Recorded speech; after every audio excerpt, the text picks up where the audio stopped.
What's up, guys? Welcome back to another Kind of Funny live reactions.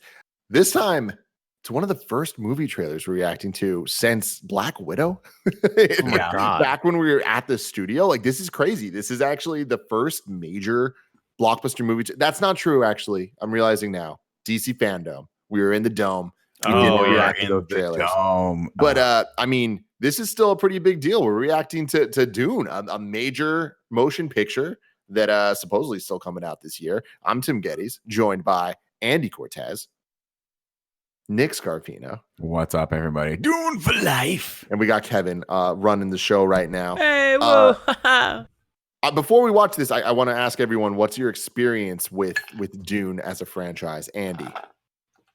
Nothing, dude. Like my nerdy uncle was into it back in the day, so I watched it with like he and my dad.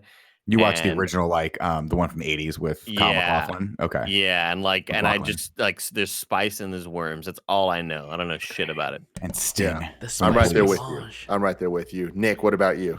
I read the book a long time ago, and it was great. And then I tried recently going back and watching. You got him. Nerd.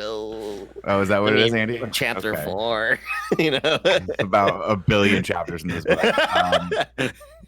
It's really, really, really good. And when I read it, I was like, "There's no way you can make this into a 2-hour movie." So I was hoping at one point that they would make it into an HBO series because I think that would have been amazing. But the next best thing is getting Denis Villeneuve to actually direct with Oscar Isaac and Josh Brolin and Jason Momoa and Timothée Chalamet and Zendaya and all these amazing people. What's up? Yes, Tim Gettys from Kind of Funny. But aren't they making it an HBO series as well? They're doing something, right? No, they're doing well. Apple's doing Foundation. I can't remember who else is doing. No, I think it might be Showtime. Someone's definitely making a show that is a prequel to it about the Jesuits, the witches. Oh, the Bene Gesserits or whatever it is. Yeah. I'm stuff. not quite sure. I read the book a long time ago and I really enjoyed it. And I was like, I'm gonna go down this rabbit hole of reading all of them. And I've had Dune Messiah sitting on my desk for. I mean, I bought it 2 months ago. It's been on my desk. I haven't gotten around to reading it, but it's great, and I'm very excited. And this is the perfect cast and crew to do this into an epic. I just don't know. I just wish that they could give it a little bit more time because this is the kind of thing that could be an awesome, awesome miniseries on HBO. Dune, The Sisterhood is coming to HBO Max. Okay, yeah, that's not going to be. That's going to be a different story, but that's cool. Yeah, because the thing about Dune is like if you read Dune. And then you read Game of Thrones, you can definitely tell that George R.R. Martin was a fan because it's got that epic, grand sweeping, different political factions. They're all fighting over this one thing. Whereas in Game of Thrones, it would have been who gets to be king, who gets to be control of King's Landing.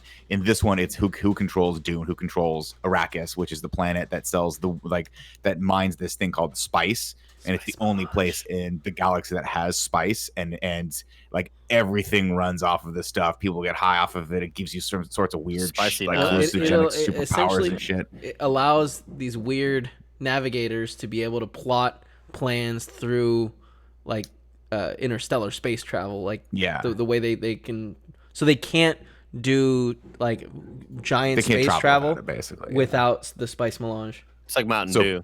Exactly. Yes, actually, just like Mountain Dew, you got it. So politically, whoever controls Arrakis controls basically is one of the most powerful people aside from the Emperor of the Galaxy. And so the story starts with Paul Atreides, who's a young boy, his dad, who I think in this is played by Oscar Isaac. Yeah.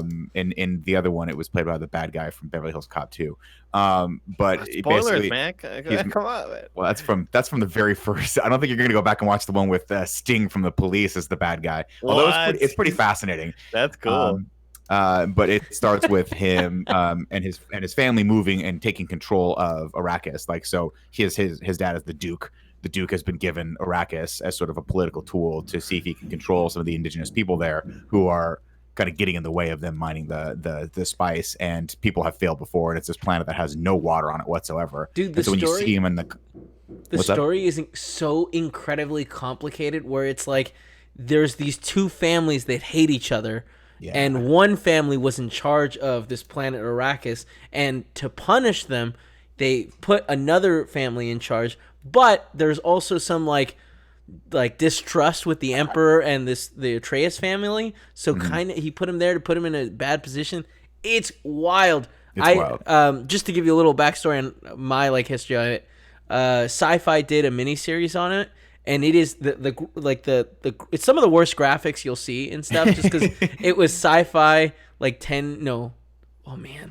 20 it was years like ago. early 2000s, right? Yeah. So it looks like shit, but it's really well done. And they actually did a second series that is the Children of Dune with cool. What's the dude that played Professor X? With Charles Xavier. Yeah, exactly. Well, Patrick Stewart was in the original Dune, if I'm not mistaken. I think he played Duncan. But you're talking about James McAvoy? Yeah, I think so. I think he's the kid there. Andy from Kind of Funny.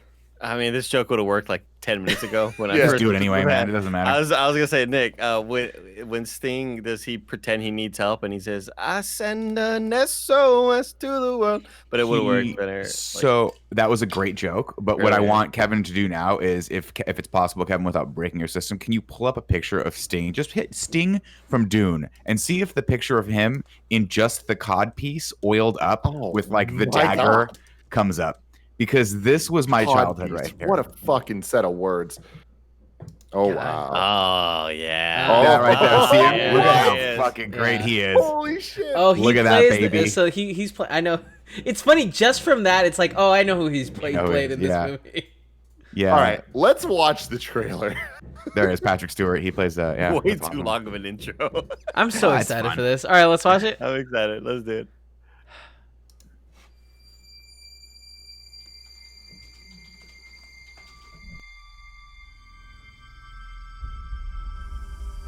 Happening to me. There's something awakening in my mind. I can't control it. What did you see? There's a crusade coming.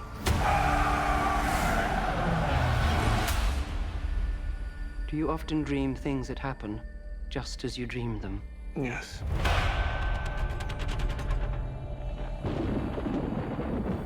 The test is simple. Remove your hand from the box, and you die. What's in the box? Pain. You inherit too much power.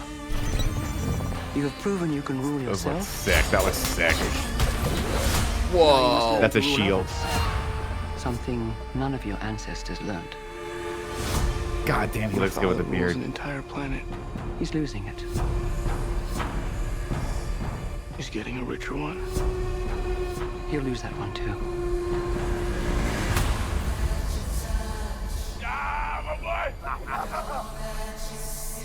Arrakis is the My death man.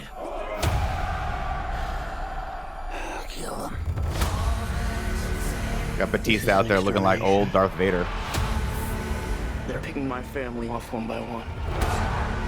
Let's fight like demons. That was good, Nick. Thank you. An animal caught Damn, in a trap dude. will gnaw off its own leg to escape. What will you do? I know you. Oh, those suits look so cool. Dude, I didn't know that Momoa could work as the head of security. One day, the legend will be born. But like, I'm digging it. Whoa, the worm. All of civilization depends on it. This fucking cast. It's unbelievable. I can see it. Not sure about the Circle Queen? of Life music, but I'm into it. That Queen?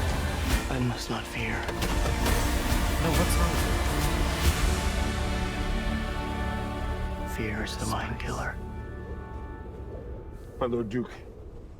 Where the fear is gone, Oh, it's Pink Floyd. only I will remain. Right, Jason Momoa is Duncan, right? Yeah. Duncan Idaho. Oh my god. Oh, shit.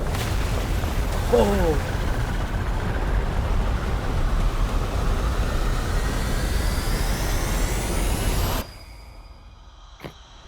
Hey, guys. Is this where the party is? I brought White Claws. Look at that! Look at that list of actors. That's awesome. Andy, I want to start with you. What do you think about that? I mean, like, it just seems like something you need to see on a giant fucking screen, and who knows when we'll ever be able to do that. That's my main worry. I'm already paranoid and anxious about just that facet. Like this movie needs to be seen big and loud, and I'm just totally into it. Just mark me down. All right. Yeah. If you're gonna buy tickets, I want in. I love the all the production design stuff, the costumes, just like the way the characters look, the way that the shields look, the fights, the choreography, like cinematography, everything about it from those levels. I'm like, damn, I'm here for it. I am very concerned about how grand and sweeping this seems. Like Nick, going off what you were saying earlier, like how is this going to be a single movie? Like I don't know how that's going to work. It's gonna be 3 hours. But man, honestly, this is a world I want to see more of. With the amount they're showing, it really feels like it's gonna be 4 hours. Cause like there's so many scenes that we're seeing here that are iconic from the miniseries, where it's like, you know, you can pinpoint where it is, and like there's also some scenes like this one right here that they kind of allude to in.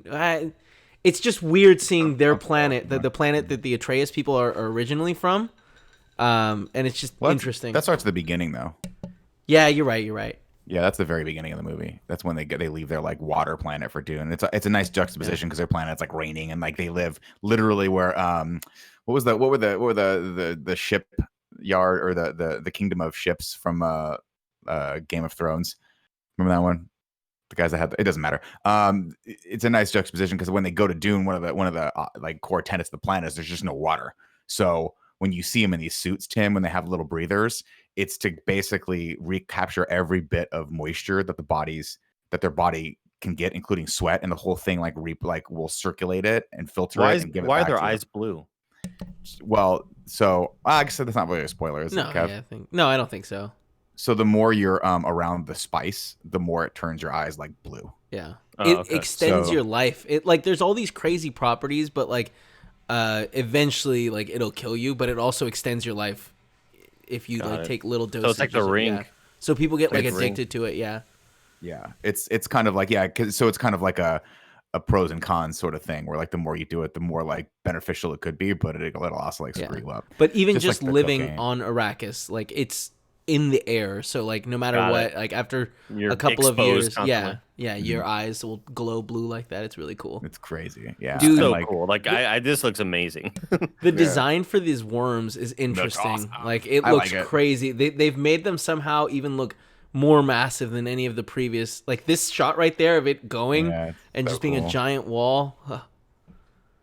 This looks rad. It's so crazy how many like similarities there are to the Force Awakens trailer, though. There's like 4 or 5 moments that I'm like, this is straight out of it. Like lines of dialogue about there's been an awakening, and then also like him putting his hand in and him screaming with the thing against him. It's like this is the torture scene of Rey. I'm going to tell you something right now. When I was a kid, Andy, you know that there's a lot of things from the 80s that I'm terrified about, right? Yeah. Quicksand, lasers, anything that had to do with children. That box, British kids. But that's what it was. British kids. Thank you. Putting your hand in the thing was terrifying to me when I was a kid. Because I saw that scene and I was like, don't put your hand in the thing. Don't put your hand in the thing. There was that. And then I think Flash Gordon had a thing where if you put your hand in a hole, it was like you pick 1 or 2 holes. And in one of the holes, there was a thing that would bite you and it would kill you. So forever, if there's a hole, I just won't put my hand in it. Remember in Indiana Jones, wasn't there? Good, Nick. I'm happy for you. Was it Indiana Jones? Indiana Jones where he has to put his hand in the thing and there's all the centipedes and shit. Yeah. Forget it. Forget about it. Ah, dude, man. Thank you. Yeah.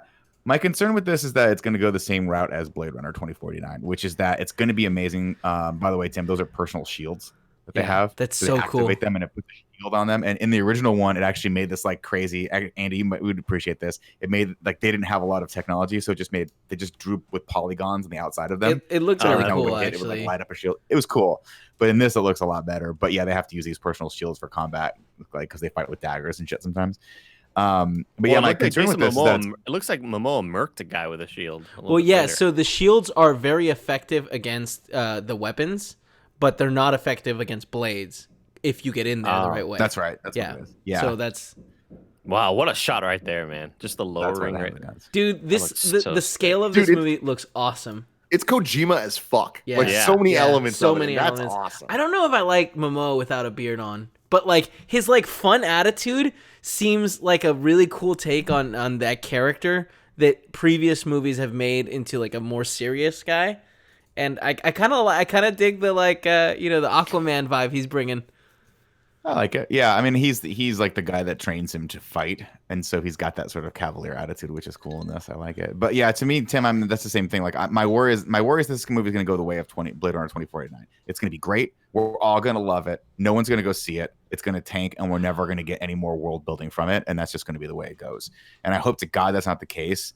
As you know, we all rallied to get people out into the theaters back in the day to see 2049, and it just didn't work out. So nobody went. It was upsetting. Great movie. I think add on the fact of where the world is right now. This movie's Dune might be doomed. You know what I'm saying? Yeah, we'll see. But I'll tell you what. It may be doomed and it may not make any money, but it's probably got the best logo of any movie ever. That's pretty sick. The utilizing the U shape 4 times with the E, like, all right, that's bold. All right, so good. I love it. Yeah. I'm in. Yeah, this looks incredible. Yep. This is very cool. This trailer did exactly what it needed to do for me, which is just sell me on a world that I know nothing about. So yeah, fuck yeah, cool stuff, ladies and gentlemen. We're going to be reacting to whatever movie trailers drop. If more continue to drop, we'll have to see. Good movie news is Mulan reportedly has doubled the revenue of Tenet.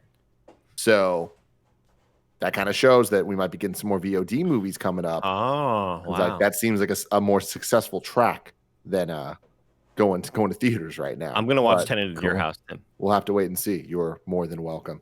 But anyways, till then, love you guys. Bye.